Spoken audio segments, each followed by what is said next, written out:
Welcome to Wizzy's Lounge TITAURE. Children are here on earth for a purpose.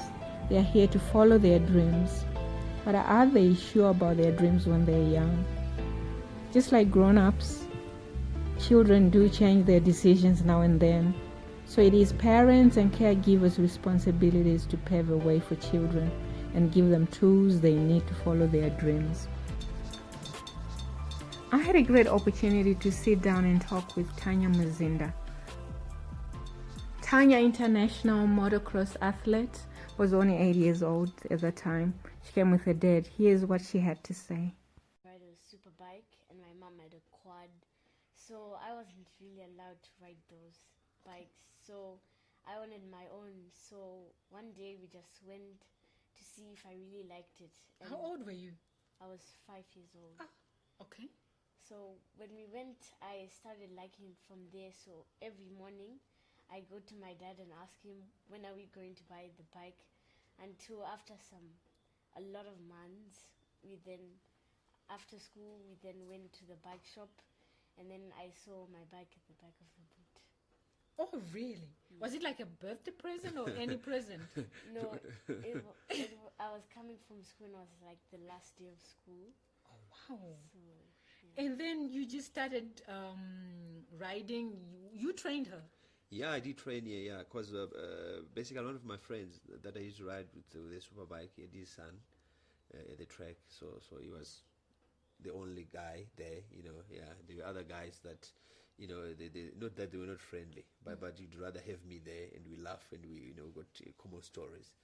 Yeah, so they teamed up, Tanya and him, and it was like our pleasure area that, would go, have the kids to play, and we also, doing braai, we also have some drinks. Oh, wow. Yeah, so it all started, as a social activity. Instead of playing with dolls, you were playing with a bike. yes. And so then what got you to feel that you were ready for the, to go really like into the competitions and everything? Yeah, you know what, it's a simultaneous, a process. That one thing just leads to another. Okay. Yeah, because I mean, you start to be social. I remember the first race, she beat one boy, but coincidentally, the bike shop that we went to buy the bike for Tanya, the owner of the shop, he had his son. So the son was the last. You always come last. He came last. So he was like, I'm so happy that you bring your daughter. At least my son, he got someone to beat. Oh. So we went to Marondera. So Tanya, the person that he beat was that boy. You know what I'm saying? Yeah. So how was that, Tanya? It felt great because usually when you're new, no one expects you to beat someone, and especially if you're a girl. Yeah. No one really think you ever beat someone. Okay. Yeah. So tell me, have you been outside Zimbabwe Yes, I have. to compete? Yes, in South Africa we did the FIM, and I got the trophy for best female rider because I was the youngest girl there, and I was racing amongst boys. Really? Yes. So I mean, you have got it in you, huh? Yes. And so I mean, so I want to hear this. You're looking nice with your outfit, and I see all these logos and everything. And can you explain that? okay. No, that's fine. Yeah, we got quite a few sponsors, but most of our sponsors are from Europe. Okay. As you can see, we've got 211 MX School. 211 MX School is owned by Steffi Bao.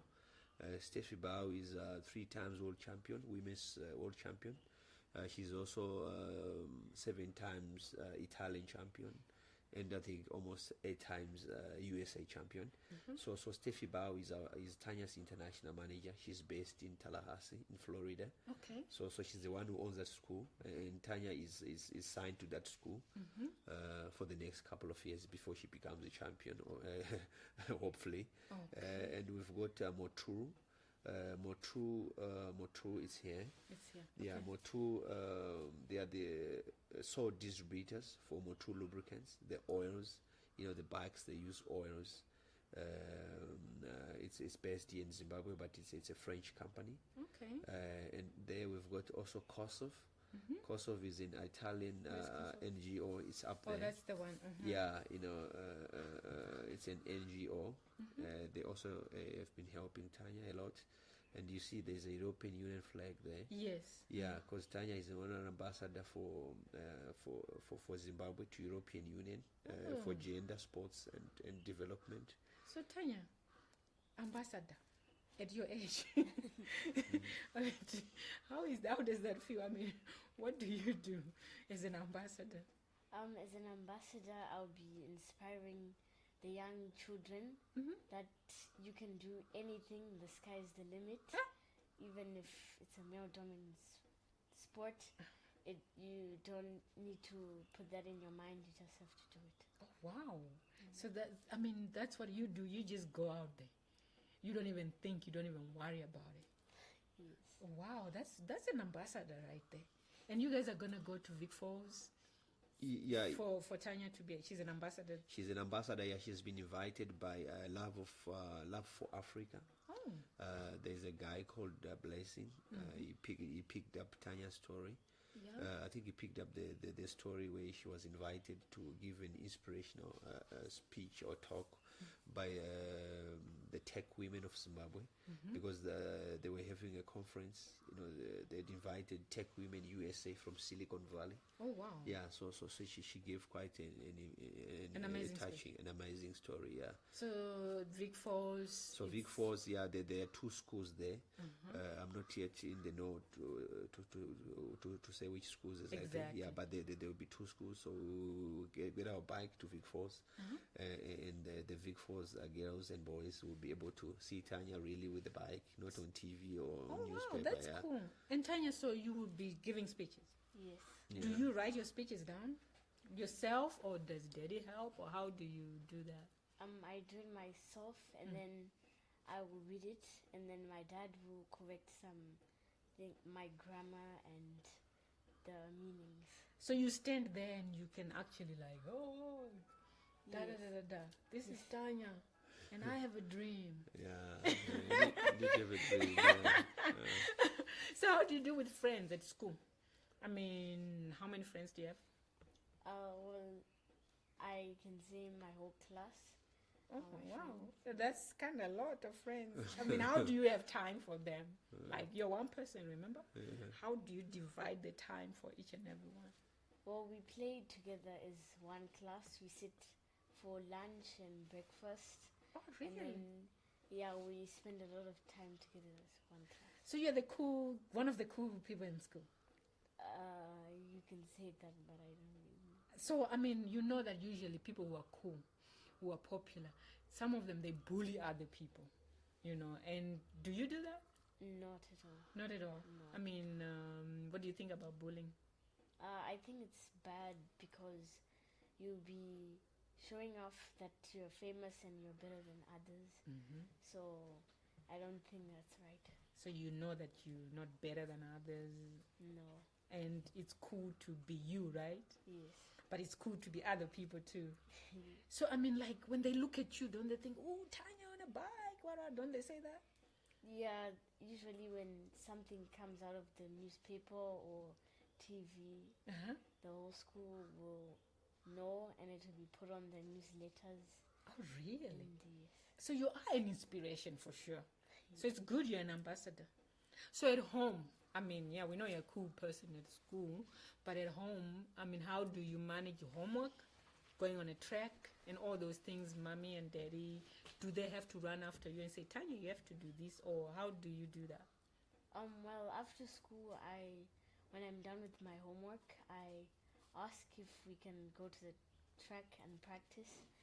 So they always ask if I've done it first and packed my bag, and then we can go. Oh, so you go and ask them. Yes. They don't. It's not the other way around. No. It's not them saying Tanya this, Tanya this. No. Wow.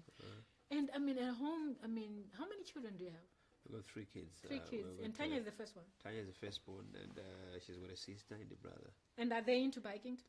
They're all into biking, yeah. I mean, that's the first sport of inspiration. Of the Yeah, wow! it's So important, are you going?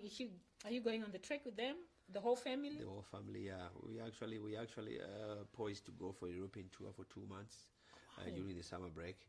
So hopefully we'll take everybody. You know, they have to have that experience. Really? Yeah. So it is a family thing, this biking thing, motocross? It has to be a family thing. Yeah. So that it can flow with everybody. And it becomes easy, you understand, because it's a very expensive sport. But besides that, it's not that we are saying you need to ride. Yeah. But I mean these are kids, and it's something that is readily available. Yeah. I can't talk of some other sports that they can't see. Kids, they always copy.